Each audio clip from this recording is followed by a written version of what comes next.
မင်္ဂလာပါရှင်အေးရိတ်တို့ကနေ့စဉ်ဘဝမှာဆုံးဖြတ်ချက်တွေရာနဲ့ချီပြီးချနေရပါတယ်မနှက်ဖြန်ဘာဟင်းချက်မလဲဆိုတဲ့တာမန်အရာကနေစလို့ဒီအလုပ်ကနေထွက်တင်လားမထွက်တင်ဘူးလားဒီလုပ်ငန်းမှာငွေရင်းတင်လားဆိုတဲ့ဘဝလှည့်ပြောင်းဆုံးဖြတ်ချက်တွေအထိပေါ့နော်ဒါပေမဲ့ကိုချလိုက်တဲ့ဆုံးဖြတ်ချက်တွေကတကယ်ပဲမှန်ကန်ရဲ့လားဒါမှမဟုတ်ကိုအုံနောက်ကကိုကိုလှည့်စားသွားတာများလားဒီနေ့မှာတော့ကဘာကျော်စိတ်ပညာရှင်နိုဘယ်ဆုရှင်ဒန်နီယယ်ခါနာမန်ရေးသားခဲ့ပြီးတော့ကဘာပေါ်မှာဩဇာရှိဆုံးစိတ်ပညာစာအုပ်တော်လို့သတ်မှတ်ခံထားရတဲ့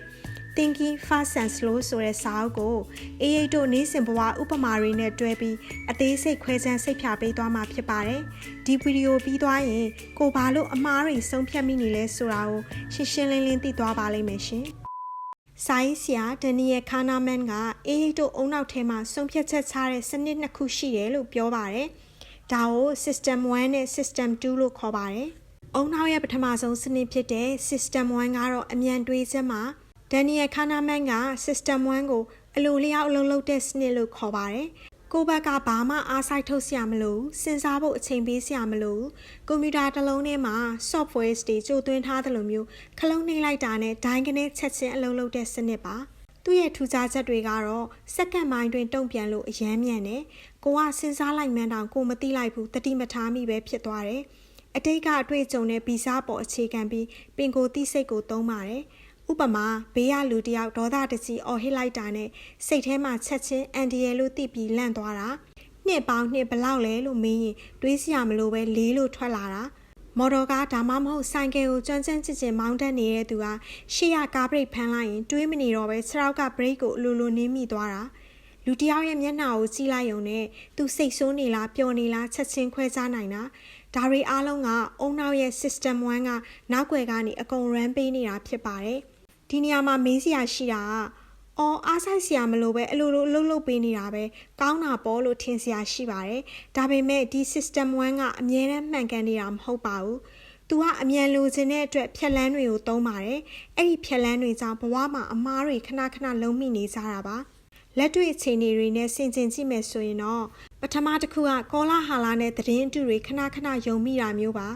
Viber, Facebook ဒါမှမဟုတ် Telegram ပေါ်မှာမနှက်ဖြန်ဘာဖြစ်တော့မယ်ညာဖြစ်တော့မယ်ဆိုတဲ့ထိတ်လန့်စရာသတင်းမှားတွေတက်လာတတ်ပါတယ်။အဲ့ဒီက System 1ကချက်ချင်းအလုပ်လုပ်ပြီးကြောက်စိတ်ကိုပေးလိုက်ပါတယ်။ပြီးတော့ဒါကတကယ်ဟုတ်မဟုတ် System 2ကိုသုံးပြီးတော့ fact check မလုပ်တော့ပါဘူး။ချက်ချင်း group တွေထဲမှာရှောက် share လိုက်ပါတယ်။ဒါက System 1ရဲ့စိတ်လှုပ်ရှားမှုနောက်ကိုပါသွားတာပါ။ဒုတိယတစ်ခုကတော့ပစ္စည်းတွေအလောတကြီးဝယ်မိတာမျိုးပါ။ online shopping ကနေဒီနေ့ပဲအထူး promotion နောက်ဆုံးပိတ်တစ်နာရီပဲ short ဈေးပေးမယ်ဆိုတာမျိုးတွေ့ရင် system 1ကဟာနှမျောစရာကြီးမဝယ်ရင်ရှုံးတော့မယ်ဆိုပြီးချက်ချင်းငွေလဲပစ်လိုက်ပါတယ်ဝယ်ပြီးမှအိမ်ရောက်တော့မှငါဒါကိုတကယ်လိုအပ်ရဲ့လားဆိုပြီးနောင်တရတာမျိုးကြုံဘူးကြမှာပါတတိယတစ်ခုကလူတစ်ယောက်ကိုအပေါ်ယံကြည့်ပြီးဆုံးဖြတ်တာပါလမ်းမှာစပင်းကေခက်ဆန်းဆန်းနဲ့တက်တူးတွေနဲ့လူတစ်ယောက်ကိုမြင်လိုက်တာနဲ့System 1ကဒီလူကတော့လူဆိုးပဲလူမိုက်ပဲလို့ချက်ချင်းကောက်ချက်ချပစ်လိုက်တာမျိုးပေါ့နော်တကယ်တော့သူကအရန်စိတ်သဘောထားကောင်းတဲ့သူလည်းဖြစ်နေနိုင်ပါတယ်ဒါဆိုရင် System 1ကိုအေးရိတ်တို့မုံရမှာလားမဟုတ်ပါဘူး System 1သာမရှိရင်အေးရိတ်တို့ဘဝကအသက်ရှင်ဖို့ခက်ခဲသွားပါလိမ့်မယ်သူ့ရဲ့အားသာချက်ကတော့ဘဝမှာအရေးပေါ်အန်ဒီရဲ့ကြုံလာရင်ဥပမာမွေးတကောင်တွေ့တာနဲ့နောက်ဆုတ်လိုက်တာမျိုးအေးရိတ်တို့ကိုအချိန်မီအသက်ဘေးရကယ်တင်ပေးပါတယ်။နေ့စဉ်ကိစ္စသေးသေးလေးတွေကိုအားဆိုင်စရာမလိုပဲပြီးမြောက်စေပါတယ်။သူ့ရဲ့အားနည်းချက်ကတော့စနစ်တကျတွေးခေါ်ရမယ်စီးပွားရေးငွေကြေးရင်းနှီးမြှုပ်နှံမှုနဲ့လူမှုရေးပြဿနာတွေမှာပါသူကဝင်ပြီးငါသိတယ်ငါထင်တာမှန်တယ်ဆိုပြီးပင်ကိုသိစိတ် intuition နဲ့ဖြက်လန်းလိုက်ဆုံးဖြတ်တဲ့အတွက်ဘဝမှာအမှားကြီးတွေကြုံတွေ့ရတတ်ပါတယ်။အခုအုံနောက်ရဲ့ဒုတိယ system ဖြစ်တဲ့ system 2အနေတွေးစဉ်အကြောင်းကိုလေ့လာကြည့်ကြပါမယ်။ဒန်နီယယ်ခါနာမန်က system 2ကိုအသိစိတ်ရှိအားထုတ်ရတဲ့စနစ်လို့ခေါ်ပါတယ်။သူက system 1လို့ဒိုင်းကနေချက်ချင်းအလုံးမလုပ်ပါဘူး။သူ့ကိုသုံးဖို့ဆိုရင်ကိုယ့်ဘက်ကအာယုံဆိုင်မှုအချိန်နဲ့စွမ်းအင်အများကြီးပေးရပါတယ်။သူ့ရဲ့အဓိကထူးခြားချက်တွေကတော့အချက်လက်တွေကိုအချိန်ယူတွက်ချက်နေရလို့နှေးကွေးပါတယ်။အုံနောက်ရဲ့ glucose စွမ်းအင်ကိုအများဆုံးသုံးစွဲရလို့လူကိုပင်ပန်းစေပါတယ်။အားစိုက်ရပါတယ်။ဒါကြောင့်လဲသူကပြင်းထက်ပြီးအလုပ်သိမ့်မလုပ်ချင်ပါဘူး။ပင်ကိုသိစိတ်ထက်အချက်လက်နဲ့အမှန်တရားကိုပဲအခြေခံပါတယ်။ System 2ရဲ့အလုပ်လုပ်ပုံကိုလက်တွေ့သိချင်ရင်အခုအေးရိပ်မိမဲ့မေးခွန်းကိုချက်ချင်းတွက်ကြည့်ပေးပါ ဆက်ခွန်အမြောက်24ရဘလောက်လဲကဲအခုအုံနောက်ထဲမှာဘလို့ဖြစ်သွားလဲစောစောကနှစ်ပေါင်းနှစ်တုံးအားလို့ချက်ချင်းအဖြေထွက်မလာတော့မလားမျက်လုံးတငယ်အိမ်ကျဲလာမယ်နှလုံးခုန်လုံးနည်းနည်းမြန်လာမယ်ပြီးတော့လက်ချောင်းလေးတွေနဲ့ဖြစ်ဖြစ်စိတ်ထဲကဖြစ်ဖြစ်စနစ်တကျလိုက်တွဲရပါပြီအဲ့ဒီချိန်မှာအုံနောက်ကိုတခြားအရာတွေအာရုံမရအောင်ပိတ်ပစ်လိုက်ပြီးဒီပဟေလီတစ်ခုတည်းကိုပဲ focus လုပ်ခိုင်းလိုက်တာက system 2ကတာဝန်ယူလိုက်တာကြောင့်ဖြစ်ပါတယ်လူမှုစီးပွားရေးအခြေအနေတွေမှာ system 2ကိုမသုံးဘဲ system 1နဲ့တွင်ဖြတ်လန်းလိုက်ဆုံးဖြတ်လိုက်ရင်ဘဝပြတ်သွားနိုင်တဲ့အထိအန္တရာယ်ကြီးပါတယ်။ဒါကြောင့်ဒီလိုနေရာတွေမှာ system 2ကိုအတင်းအကျပ်အလုပ်လုပ်ခိုင်းရပါမယ်။ပထမတစ်ခုကတော့ရင်းနှီးမြှုပ်နှံမှုနဲ့ငွေကြေးကိစ္စတွေမှာပါ။အခုခေတ်မှာငွေ3သိန်းထည့်လိုက်လို့ရှိရင်တစ်လ2000အတိုးပေးမယ်ဆိုတော့ online ငွေတိုးလုပ်ငန်းတွေ application တွေခဏပေါ်လာတတ်ပါတယ်။ System 1ကလောဘနောက်လိုက်ပြီးဟာလွယ်လေးပဲငါချက်ချင်းချမ်းသာတော့မယ်လို့အလွယ်တွေးတတ်ပါတယ်။အဲ့ဒီချိန်မှာ System 2ကိုအတင်းနှိုးပြီးနေအောင်ဒီလူတွေကဒီလောက်တိုးနှုံးကိုဘယ်ကနေရှာပေးမှလဲသူတို့စီးပွားရေး model ကဘာလဲဒါလိမ်ညာမှုမဟုတ်ဘူးလားလို့တတိကပ်ပြီးစာရွက်စာတမ်းတွေ background တွေကိုသေချာစုံစမ်းစစ်ဆေးခိုင်းရပါမယ်။ဒုတိယတစ်ခုကတော့အနာဂတ်အတွက်အရေးကြီးတဲ့ဆုံးဖြတ်ချက်တွေချတဲ့အခါမှာပါငါအခုလုံးနေတဲ့အလုပ်ကနေထွက်ပြီးထိုင်းဒါမှမဟုတ်စင်ကာပူသွားအလုပ်လုပ်ရင်ကောင်းမလားဆိုတဲ့မေးခွန်းမျိုးပါ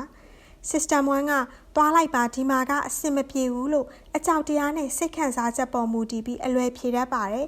ဒါပေမဲ့ System 2ကတော့သွားဖို့အတွက် agent ကဘယ်လောက်ကုန်မလဲဟိုရောက်ရင်ဝင်ငွေနဲ့ထွက်ငွေဘယ်လောက်ရှိမလဲပြန်ဆက်ရမယ့်အကျွေးရဘယ်လောက်လဲဆိုပြီးအပေါင်းတို့အမြောက်စားတိတိကျကျတွက်ချက်ဖို့ကူညီပေးပါတယ်ဒါဆိုရင် System 2ကအမြဲတမ်းတော်နေတာလားဆိုတော့မဟုတ်ပါဘူး။သူ့မှာလည်းအားနည်းချက်ရှိပါတယ်။ तू ကစွမ်းရင်သိပ်ကုန်တာပါ။တနေ့လုံးစီးရင်စရာတွေတွက်ချက်တာစာချက်တာအလုပ်ထဲမှာဆုံးဖြတ်ချက်အကြီးတွေချရတာမျိုးကို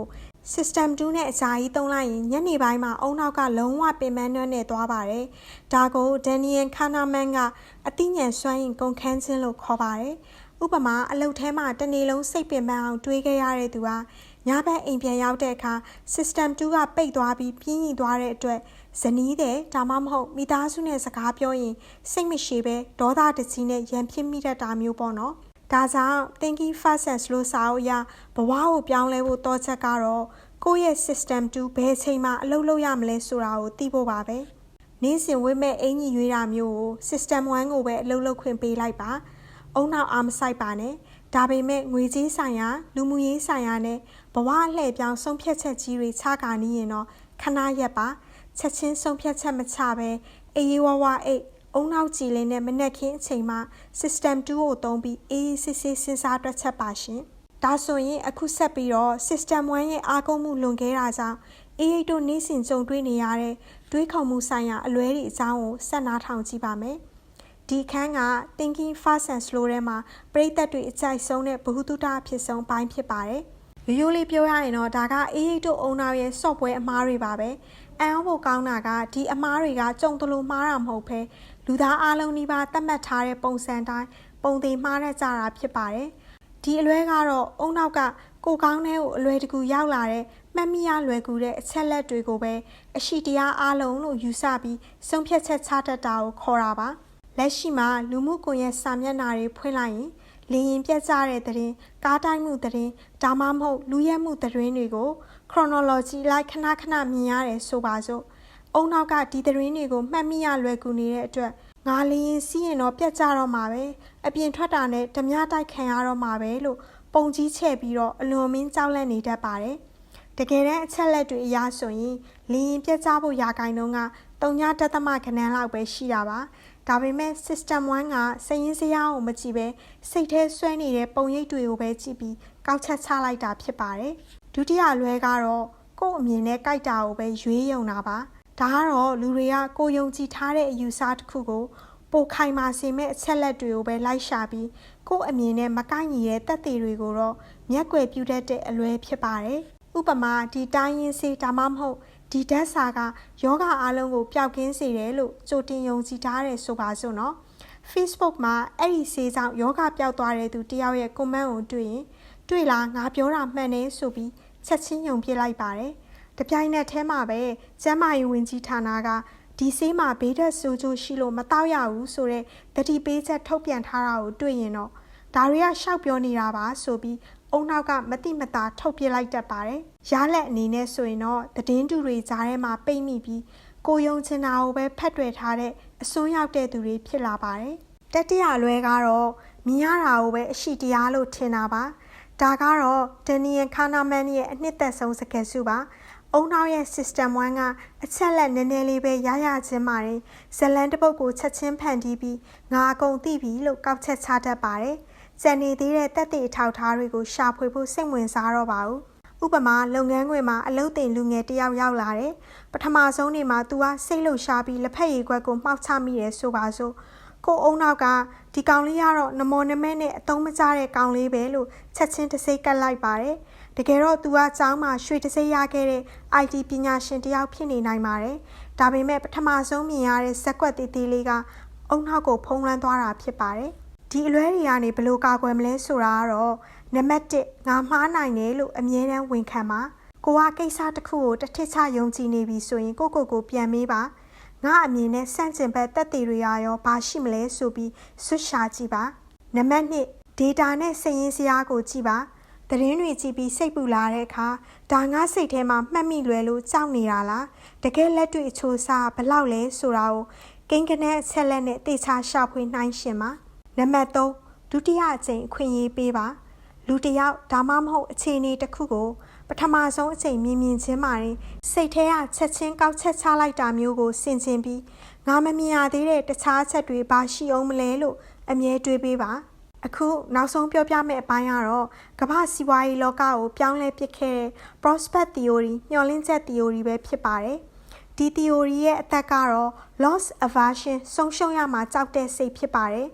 ်ဒန်နီယယ်ခါနာမန်ကနှစ်ပေါင်းများစွာစမ်းသပ်ချက်တွေလုပ်ပြီးဘာကိုတွေးရှိခဲ့လဲဆိုတော့လူတွေကတခုခုကိုရလာမဲ့ပျော်ရွှင်မှုတဲ့ရှိပြီးသားအရာတစ်ခုကိုဆုံးရှုံးသွားရမယ့်နာကျင်မှုကိုနှစ်ဆလောက်ပိုးပြီးပြင်းပြင်းထန်ထန်ခံစားရတတ်တယ်ဆိုတာကိုပါပဲရိုးရိုးလေးပြောရရင်တော့ပတ်စံတသိန်းအလကားရလို့ဖြစ်ပေါ်လာတဲ့ပျော်ရွှင်မှုတဲ့ကိုယ့်အိတ်ထဲကပတ်စံတသိန်းပျောက်သွားလို့ခံစားရတဲ့နာကျင်မှုခံစားချက်ကပိုပြီးပြင်းထန်ပါတယ်ဒါကိုပိုပြီးနားလည်သွားအောင်အေးရိတ်နဲ့တူတူလောင်ကျိတ်တစ်ခုထပ်ကြည့်ပါမယ်အေးရိတ်ကဒင်းကားပြားတစ်ပြားခေါင်းပန်းလန်ပြီးလောင်ကျိတ်ထပ်ဖို့ကမ်းလှမ်းပါမယ်အကယ်၍ဒင်းကားပြားကခေါင်းကျရင်အေးရိတ်ကိုတသိန်းပေးရမယ်အကယ်၍ဒင်းကားပြားကပန်းကျရင်အေးရိတ်စီကတသိန်းခွဲပြန်ရပါမယ်အဲ့ဒါဆိုရင်မိကုန်းကဒီလောင်ကျိတ်ကိုကစားမှာလားအချက်လက်ရကြည့်မယ်ဆိုရင်နိုင်ရင်တသိန်းခွဲရမှာဖြစ်လို့ကို့အနေနဲ့9000ပုံမြတ်တဲ့အတွက်ဒါကကစားတဲ့ပွဲပါဒါပေမဲ့လူများစုရဲ့အုံနောက်ကငါရှုံးသွားရင်တသိန်းကုန်မှာပါလားဆိုတဲ့အကြောက်တရားကပိုကြီးစိုးနေတဲ့အတွက်ဒီပွဲကိုမကစားဘဲညှင်းပယ်ကြပါတယ်ဒါကအုံနောက်ထဲမှာ loss aversion ဆုံးရှုံးရမှာကြောက်တဲ့စိတ်ဘလောက်ပြင်းထန်လဲဆိုတာကိုပြတာဖြစ်ပါတယ်ဒီဆုံးရှုံးရမှာကြောက်တဲ့စိတ်ကလက်တွေ့ဘဝမှာဘယ်လိုတက်ရောက်မှုရှိလဲဆိုတော့ပထမအချက်အရှုံးမခံနိုင်လို့ပို့ပြီးဘဝပြည့်ရတတ်ပါတယ်ဥပမာဆိုင်တစ်ဆိုင်ဖွင့်ထားတယ်လက်ရှိအခြေအနေအရဒီဆိုင်ကလဆင်အရှုံးပေါ်နေပြီးရှေ့ဆက်ရင်လည်းမလွယ်ဘူးဆိုတာ system 2ရသိနေပါတယ်ဒါပေမဲ့အုံနောက်ရဲ့ loss aversion ကငါခုဆိုင်ပေးလိုက်ရင်ငါအရင်ကရင်းနှီးထားတဲ့သိန်းရာချီဆုံးရှုံးသွားပြီဆိုတာကိုလက်ခံလိုက်ရတော့မယ်ဆိုတဲ့နာကျင်မှုကိုမခံစားနိုင်တာကြောင့်နောက်လာတော့ကောင်းလာမှာပါဆိုပြီးအကျွေးတွေကိုထက်ဆက်တယ်နောက်ထပ်ငွေတွေထက်ဆိုင်ရင်းနဲ့နောက်ဆုံးမှမွေးပြကြတဲ့အထိအရှုံးကြီးသွားတတ်ပါတယ်ဒုတိယအချက်ကဒေါ်လာဈေးရွှေဈေးကစားရင်အမှားများတတ်ပါတယ်။ဈေးကွက်ထဲမှာရွှေဈေးဒေါ်လာဈေးတက်နေတဲ့အချိန်မှာလူတွေက loss aversion ကြောင့်ငါအခုလိုက်မွေရင်ငါပတ်စံတွေတန်မိုးကြပြီးဆုံးရှုံးတော့မယ်ဆိုတဲ့အကြောက်တရားနဲ့ဈေးမြင့်ဆုံးရောက်နေတဲ့အချိန်မှာအလူရက်လိုက်ဝယ်တတ်ကြပါတယ်။ပြီးတော့ဈေးပြန်ကျသွားတဲ့အခါအကြီးအကျယ်ရှုံးကြပြန်ရောရောင်းရမယ့်အချိန်မှာဆုံးရှုံးရမှာကြောက်လို့မရောင်းမဲကင်ထားပြီးဈေးတက်တဲ့အချိန်မှာလည်းမကြံခဲ့ချင်လို့လိုက်ဝယ်မိကြတာအားလုံးကဒီစိတ်ပညာကြောင့်ပါပဲဒါဆိုရင်ဒီအားနည်းချက်ကိုသိသွားပြီဆိုရင်တော့လုပ်ငန်းခွင်နဲ့ကိုယ့်ဘဝတိုးတက်ဖို့အတွက်ဘယ်လိုပြန်အသုံးချကြပါမလဲစီးပွားရေးလုပ်ငန်းရှင်တွေအတွက်ဆိုရင်တော့ဝယ်သူတွေကိုဒါဝယ်ရင်ဘာအကျိုးကျေးဇူးတွေရမယ်လို့သွားပြောမယ့်အစားဒီပစ္စည်းကိုမဝယ်ရင်ဘယ်လောက်ဆုံးရှုံးသွားမလဲဆိုတာကိုပြောင်းပြောပါဥပမာဒီသင်တန်းတက်ရင် language skills တက်မယ်လို့ပြောမယ့်အစားဒီသင်တန်းကိုမတက်ရင်သင်လားဆင်ရနိုင်မယ်လားစာကောင်းကောင်းအလုပ်ကိုင်ခွင့်လန်းကောင်းကောင်းတွေကိုဆုံးရှုံးသွားပါလိမ့်မယ်လို့ပြောတာကလူတွေကိုပို့ပြီးဆုံးဖြတ်ချက်ချက်ချင်းချစေပါတယ်ကိုယ်ပိုင်လေးချင်းပြောင်းလဲဖို့အတွက်ဆိုရင်တော့ ဥပမာကိုကအင်္ဂလိပ်စာလေ့လာခြင်းနဲ့ဆိုရင်စာဖတ်ရင်ဘူးတူတာရမယ်ဆိုတဲ့အသည့်နဲ့ဆိုပြင်းလို့တိတ်အလုံးမဖြစ်ပါဘူး loss aversion ကိုသုံးပါတငယ်ချင်းတယောက်ကိုပတ်စံ9000တွားအပ်ထားလိုက်ပါပြီးတော့ငါဒီနေ့စာတနာရီမဖတ်ရင်ဒီ9000ကိုမင်းယူလိုက်တော့လို့စိန်ခေါ်ထားပါအုံနောက်က9000ဆုံးရှုံးရမှာကိုအရန်ကြောက်တဲ့အတွက်မပြင်းတော့ပဲထထိုင်ပြီးစာဖတ်ပါလိမ့်မယ်ဒီကုန်းစုံအနေနဲ့ပြောရမယ်ဆိုရင်တော့ဘဝမှာအရှုံးနဲ့ဆုံးရှုံးမှုဆိုတာရှောင်လွှဲလို့မရတဲ့အရှိတရားပါဒန်နီယယ်ခါနာမန်ကအကြံပေးပါတယ်အရေးကြီးတဲ့ဆုံးဖြတ်ချက်တွေချရတော့မယ်ဆိုရင်ငါဆုံးရှုံးရမှာကိုကြောက်လို့ပဲဖက်တွယ်ထားတာလားဒါမှမဟုတ်တကယ်ပဲရှေ့ဆက်ဖို့အလားအလာရှိလို့လားဆိုတာကိုစိတ်ခံစားချက်ဖယ်ပြီး system 2နဲ့တက်တက်စီခွဲခြားစဉ်းစားပါအရှုံးကိုရဲရဲဝံ့ဝံ့လက်ခံပြီးအရှုံးဖြတ်တတ်မှသာနောက်ထပ်ပိုကြီးမားတဲ့အောင်မြင်မှုတွေကိုရှာဖွေနိုင်မှာဖြစ်ပါတယ်ရှင်ဒီနေ့ဒီဗီဒီယိုလေးကကိုယ့်ရဲ့တွေးခေါ်ပုံကိုတထောင်တနေရာကနေအလင်းပြပေးနိုင်ခဲ့မယ်လို့အေးအေးကယုံကြည်ပါတယ်ရှင်ဒီဗီဒီယိုကိုကြိုက်နှစ်သက်တယ်ဆိုရင် like နဲ့ subscribe လုပ်ထားပေးဖို့လည်းမမေ့ပါနဲ့နော်နောက်တစ်ပတ်တွေမှာလည်းဘဝအတွက်တကယ်အသုံးဝင်မဲ့စာအုပ်အနှစ်ချုပ်တွေကိုတင်ဆက်ပေးသွားပါအောင်မယ်အားလုံးပဲပုံမကောင်းမွန်တဲ့ဆုံးဖြတ်ချက်တွေနဲ့ဘဝကိုဖျက်ဆီးနိုင်ကြပါစေအဆုံးထိနားဆင်ပေးတဲ့အတွက်ကျေးဇူးတင်ပါတယ်ရှင်Good night ပါ